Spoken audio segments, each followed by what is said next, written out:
नमस्कार दोस्तों, मैं हूं डॉक्टर अंजू आर्या आयुर्वेदा योगाश्रम से और पिछले 30 वर्षों के अनुभव के साथ मैं आपसे जुड़ी हूं आज कुछ चर्चा करने के लिए आयुर्वेद के ऊपर कि हर इंसान अपने आप में अद्भुत यूनिक क्यों है, क्या उसकी फिजिकल क्वालिटीज और उसकी जो मेंटल क्वालिटीज है हर तरह से हर इंसान में अलग अलग होती हैं। एक बंदा एक परिस्थिति को अलग तरह तरीके से लेता है और दूसरा उसी परिस्थिति को बिल्कुल अलग एंगल से देखता है। तो इसके पीछे क्या कारण है उसकी चर्चा के लिए हम आपके साथ जुड़े हैं। तो हमारे साथ स्टूडियो में है डॉक्टर नवीन आर्या जो आपको बताएंगे कि हर जो रोगी आता है उसकी परीक्षा करते हैं, पहले नाड़ी परीक्षा करते हैं, तो वो क्यों जरूरी है, क्या उसका कारण है, उसके आधार पर ही हम जो उसको है औषधि प्रिस्क्राइब करते हैं तो उसका क्या मुख्य कारण होता है, आप बताएंगे प्लीज। बिल्कुल जी डॉक्टर अंजू, एक चीज हम हमेशा अपने यहाँ पेशेंट्स को भी बोलते हैं, चाहे वो ऑफलाइन आए या ऑनलाइन आए, कि आपको आपके रोग के कारण के अकॉर्डिंगली मेडिसिन दी जाएगी, लेकिन उस रोग के कारण के साथ साथ हमें पेशेंट की प्रकृति को भी पहचानना जरूरी होता है, जो कि उसकी पल्स से डायग्नोस करते हैं या हमारे क्वेश्चनेट से। तो प्रकृति बेसिकली आयुर्वेद में टोटल 7 टाइप्स की लिखी हुई है, जिसको आप सब लोग जानते भी हैं। वात पित्त कफ है, वात पित्त पित्त कफ और वात कफ, और उसके बाद तीनों की त्रिविध प्रकृति इकट्ठी भी होती है। तो हमारे लिए इस प्रकृति को जानना बहुत इंपॉर्टेंट है कि अगर पेशेंट वात है तो वो किस तरीके से अपने आप को क्योर कर सकता है और किस तरीके से उसके साइन एंड सिम्टम और ज्यादा उसको प्रॉब्लम में डाल सकते हैं। तो हमें वात पित्त और कफ की जानकारी के साथ साथ उसके कारण और उसका निवारण, ये दोनों भी पता होना चाहिए, ताकि जो हमारी आम जनता है वो इसका लाभ ले सके। जी, तो सबसे पहले मैं आपको बताऊंगी कि जो वात है, वात मनुष्य जो होते हैं वो कैसे होते हैं। वातज जो मनुष्य होते हैं ये एक कॉन्स्टिट्यूशन है, बॉडी कॉन्स्टिट्यूशन है जो हमें बर्थ के टाइम पे हमारे पेरेंट्स से मिलती है। द टाइम जो फर्टिलाइजेशन होती है उसी टाइम पे जो आपकी प्रकृति है वो फाइनल हो जाती है कि आप वातज होंगे, पित्तज होंगे, द्वंदज होंगे, कफज होंगे या सन्निपातज की तीनों के करेक्टर्स जो है वो 30-30-30% आएंगे या कुछ भी रेशो रहेगी। तो ये उसी टाइम पे डिसाइड होता है। तो सबसे पहले हम डिस्कस करते हैं वातज प्रकृति के जो मनुष्य होते हैं, तो वो ज्यादातर जो आप देखेंगे कि कृश होते हैं और बहुत ज्यादा, मतलब समझा दीजिए। जी, क्रिश का मतलब होता है कि बहुत ज्यादा उनके बॉडी के अंदर आपको लीन होते हैं। हाँ, थोड़ा बॉडी पोस्चर जो रहेगा उनका वो थोड़े से दुबले रहेंगे और बहुत ज्यादा फास्ट रहेंगे, बहुत ज्यादा वाचाल होंगे, बोलते बहुत ज्यादा हैं और डर भी बहुत ज्यादा जाते हैं। और उनकी जो त्वचा है वो काफी रुक्ष रहती है, क्योंकि जो वातज गुण है वो रुक्षता को दिखाता है। तो वातज व्यक्ति जो होते हैं उनकी स्किन ऑलमोस्ट ड्राई रहेगी, हेयर ड्राई रहेंगे और साथ ही साथ वो बहुत तेजी से किसी काम को करते हैं, वाचाल होते हैं, चलने की गति तेजी से रहेगी, हर काम को बहुत तेजी से करेंगे और बहुत जल्दी किसी काम से ऊब भी जाते हैं। और जैसे होता है ना कि व्हाट नेक्स्ट, कोई एक टारगेट अचीव कर लिया तो वहां पे रुकेंगे नहीं, व्हाट नेक्स्ट, ऐसे उनके जो थॉट्स हैं वो भी ऐसे लगातार चलते रहते हैं। उसके आधार पे ही हम उनको कुछ डिसाइड करते हैं कि वातज प्रकृति है या कोई अन्य है। तो आप पित्तज के बारे में थोड़ा सा बताएंगे। और डॉक्टर अंजू, वात के साथ साथ हमें ये भी ध्यान में रखना है, अक्सर कुछ प्रॉब्लम जो है वो सिर्फ वात में होती है। ज्यादातर जॉइंट की पेन जो है वो वात लोगों में होंगी। ज्यादातर जो तनाव के रोगी होते हैं, जो तनाव के पेशेंट्स होते हैं, वो वात के रोगी होते हैं। वात उनके लिए डोमिनेंट होती है। उनके लिए कॉन्स्टिपेशन, जिसे हम विबंध भी बोलते हैं आयुर्वेद में, लेकिन ये टफ वर्ड है। कॉन्स्टिपेशन एक मेन डिजीज के रूप में रहता है वातज पर्सनैलिटी के लिए। वातज पर्सनैलिटी के लिए स्किन प्रॉब्लम में भी काफी ज्यादा उनकी जो डोमिनेंसी है वो नजर आती है। तो जब हम बात वातज व्याधियों की करते हैं, वातज डिजीजेज की करते हैं, तो उसके अकॉर्डिंगली हमें ये भी ध्यान में रखना है, जैसे कि अभी आपने बहुत अच्छा बताया कि वातज रोगी जो है या वातज पेशेंट जो है या वातज प्रकृति जो है रुक्ष होती है, ड्राई होती है। तो हमारे दिमाग में इमीडिएटली आना चाहिए कि इसका एंटीडोट क्या है। वातज का एंटीडोट है, रुक्षता का एंटीडोट है लुब्रिकेशन, ड्राइनेस का एंटीडोट है लुब्रिकेशन। मैं अपने ये ऑडियंस से भी और दर्शकों से भी ये बताना चाहूंगा कि अगर हम एंटीडोट के ऊपर प्रैक्टिस करें, अगर हमें पता है कि रुक्षता का ऑपोजिट, ड्राइनेस का ऑपोजिट जो लुब्रिकेशन है, तो हम वो चीजें खान पान में इस्तेमाल करें जो लुब्रिकेटिंग नेचर है। और एक चीज और है, आप अक्सर जैसे अभी बता रहे थे, वातज लोग जो है वो पार्टीज में भी जाते हैं तो अक्सर घुल मिल जाते हैं, वो जल्दी घुल मिल भी जाते हैं और जल्दी उनकी दोस्ती छोटे टाइम स्पेन के लिए भी होती है। और वहां पर अगर उनको कोई गैदरिंग में, सोशल गैदरिंग में उनको कोई पर्सन मिलते हैं जो कि बहुत ज्यादा ड्राइनेस के बिहेवियर से मिलते हैं, तो उनका एंटी क्या होगा, उनका वातज और बढ़ेगा। और घर जाके बात करेंगे कि आज मुझे फला फला व्यक्ति मिला और वो बहुत ड्राइनेस थी उसमें, इसका मतलब है कि उनका वातज एलिमेंट बढ़ेगा और उसके लिए क्या चाहिए, फील नहीं करेंगे। एग्जैक्टली और लुब्रिकेटिंग चीज उनको चाहिए, खान पान में भी, बिहेवियर में भी, और जैसे यस वही चीज मैं बताने जा रहा था Oilification। कि उसमें पंचकर्म के रूप में भी उनमें वो चीज चाहिए जो लुब्रिकेशन कर जी, और साथ ही साथ हम देखते हैं कि जो वातज व्यक्ति होते हैं उनको बहुत ज्यादा ठंड भी ज्यादा लगती है और बहुत ज्यादा इम्पेशेंट हो जाते हैं। और क्यों, क्योंकि उनमें शीतता का गुण होता है। तो वात के सारे गुण उनमें होते हैं, तो उनको ज्यादा से ज्यादा खुद की अपनी बॉडी को वार्म रखना चाहिए ताकि आने वाले टाइम में वो अपनी जोड़ों को, अपनी स्किन को बचा के रख सके, प्रिवेंट कर सके इन सब बीमारियों से। तो उनको अपनी बॉडी को कोजी रखना चाहिए एंड एज वेल उनको गर्म चीजें पीनी चाहिए। एग्जैक्टली इसीलिए जब एक वातज पर्सन होगा, मुझे पेशेंट बोलने की आदत है लेकिन पर्सन बोलना चाहिए, जो वातज पर्सन है, अगर आप एक वातज पर्सन है और आपके सामने दो चॉइस है, एक तरफ आपके नींबू की शिकंजी पड़ी है, कोल्ड ड्रिंक पड़ी है या कोई आइसक्रीम पड़ी है, और दूसरी तरफ आपके पास एक ल्यूकवार्म सूप पड़ा है, ऑलवेज प्रेफर ल्यूकवार्म और वार्म थिंग्स। वो चीजें आपके वातज को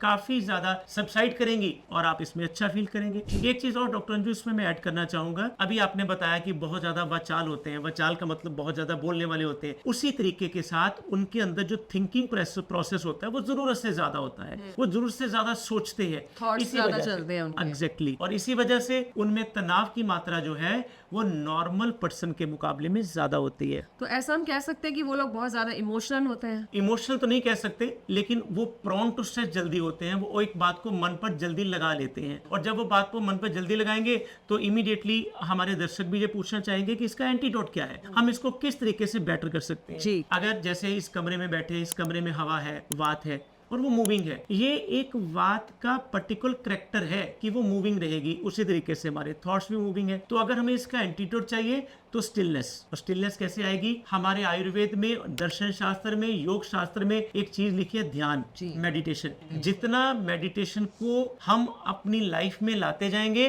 वातज व्यक्ति के लिए, वो उतना ज्यादा बेटर होता जाएगा। और एक चीज और है, लोग कहते हैं कि बहुत टफ काम है, हमें नहीं पता मेडिटेशन कैसे करनी है, कौन से मंत्र बोलने हैं, किस तरीके, no need for that. Simple अपनी आंखें बंद करके अपने श्वास पे ध्यान केंद्रित करिए और अपनी सांसों को महसूस करना शुरू करिए, दैट्स ऑल। आपको पता लगेगा कि किस तरीके से आप अपनी सेल्फ अवेयरनेस क्रिएट करते हुए इस बात को बैलेंस कर रहे हैं। और कुछ ऐसे आसन्स भी होते हैं जिनसे हम जो इम्बैलेंस हो गई अगर बात है और वो परेशान कर रही है, तो उसको हम कैसे बैलेंस कर सकते हैं। कुछ ऐसे 2-3 आसन्स भी होते होंगे। एग्जैक्टली इसमें मैं तो ये सबसे पहले ऐड करना चाहूंगा कि प्राणायाम, नाड़ी शोधन प्राणायाम एक ऐसा यूनिक प्राणायाम है, ये वात के मामले में, वात के बढ़े हुए मामले में, वात को इंक्रीज करना हो तो, डिक्रीज करना हो तो, लेकिन एक नेचुरली है कि अच्छे चिकित्सक के सलाह के साथ ही, डॉक्टर की जो आयुर्वेद के साथ है, योग को भी जानता हो। जी, जैसे पवन मुक्त आसन है, एग्जैक्टली वज्रासन है, खाना खाने के बाद 10 से 15 बहुत मिनट अच्छा है, वज्रासन बहुत अच्छा में बैठ है, सकते जिसका हैं। नाम ही पवन मुक्त आसन है,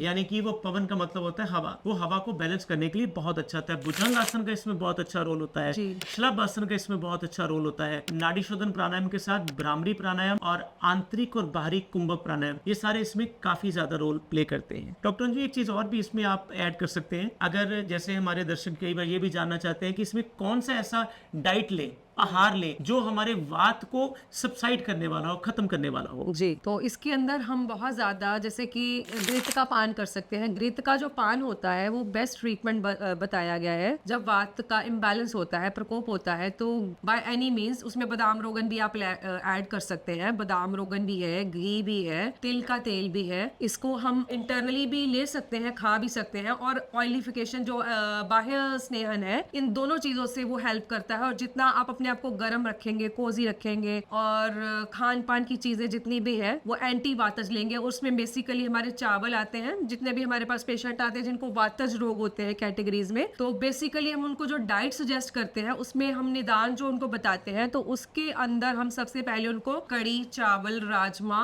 और जितनी भी वात कारक, जी जितनी वात कारक चीजें हैं जो गैसेस पैदा करती हैं पेट के अंदर, तो उन सबको हम खाने से मना करते हैं। और एपिटाइट का सिर्फ 70% जो है वो खाना उनको हम सजेस्ट करते हैं ताकि जो वात है उनकी वो बैलेंस रहे। और उसके साथ ही जैसे हम डिस्कस कर रहे थे अभी रुक्षता के लिए, तो रुक्षता सबसे ज्यादा कौन सी डाइट में होती है? जितना भी हमारा जंक फूड होगा, चाहे वो मैगी है, चाहे वो नूडल्स है, चाहे वो बर्गर है, चाहे वो पिज्जा है, चाहे वो इंडियन स्ट्रीट फूड भी है जिसमें से समोसा, कचौड़ी, पूड़ी, मिठाइयां आते हैं, ये सब अंदर से रुक्षता होती है। और जहां रुक्षता होगी वो वात बढ़ेगी, इसलिए इन चीजों को जितना कम से कम रखेंगे वो उतना बढ़िया रहेगा। घी आपने बताया अच्छी चीज है, लेकिन इसके साथ साथ आप ड्राई फ्रूट्स को भी अपनी डाइट में ऐड कर सकते हैं, लेकिन एक कर सकते हैं। लिमिटेड मात्रा में। वो तो है, हमेशा हर चीज जो है अगर जरूरत से ज्यादा ली जाए या जरूरत से कम ली जाए तो दोनों हानिकारक है, तो एक सम मात्रा में ही उनका जो उपयोग है वही हमारे शरीर के लिए लाभदायक होता है। और इसके साथ ही जैसे हम हर पेशेंट को भी बताते हैं निदानम परिवर्जनम,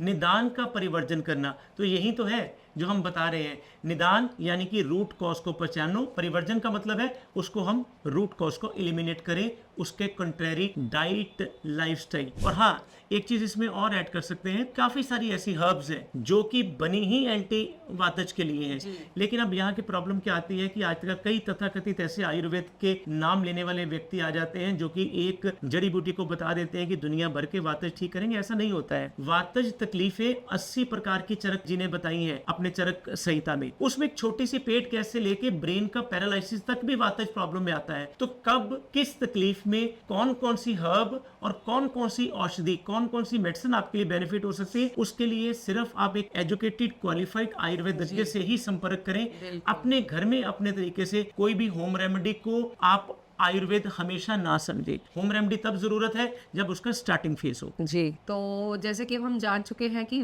वात की वजह से, वात को हम छोटी सी चीज नहीं मान सकते, वात का इम्बैलेंस होता है तो हार्ट अटैक तक की प्रॉब्लम्स जो है वो भी वात के बढ़ जाने से या कम हो जाने से, वाता अवरोध की वजह से जो हार्ट अटैक है वो आता है। तो वात को इम्बैलेंस होना हम ये नहीं मान सकते सिर्फ गैस है। वात इज नॉट ओनली गैस, वात इज समथिंग लाइक, जो जैसे कि हम आयुर्वेद में बोलते हैं ना, पित्तम पंगु कफम पंगु पंग वोवल धातु वायु ना यत्र नियंति तत्र गच्छन्ति मेघवत। तो जहां जहां वात लेकर जा रही है, अगर आपके दोष बाकी जो है वो तभी एक जगह से दूसरी जगह तक जाते हैं अगर उनके साथ वात मिली हुई है। अगर वात वहां पे अपनी सम अवस्था में है तो काफी स्कोप है, काफी चांसेस है कि वो जो व्याधि है वो अगली प्रसार अवस्था में नहीं पहुंचेगी। तो अगर आपका वात जो है वो समान अवस्था में है तो हम काफी हद तक बीमारियों से बचे रह सकते हैं। तो 90% अगर हम इस पे भी फोकस करें कि हम अपने वात का शमन कैसे करें और वात को सम अवस्था में कैसे रखें, तो हम बहुत सारी बीमारियों की चपेट में आने से बच सकते हैं। इसलिए तो जो भी आपने चीज बताई है, तभी तो वातज व्याधियां 80 हैं जो चरक जी ने बताई हैं, और पित्तज जो है वो 40 है और कफज जो है 20 है। इतनी ज्यादा डोमिनेंसी वात की है। और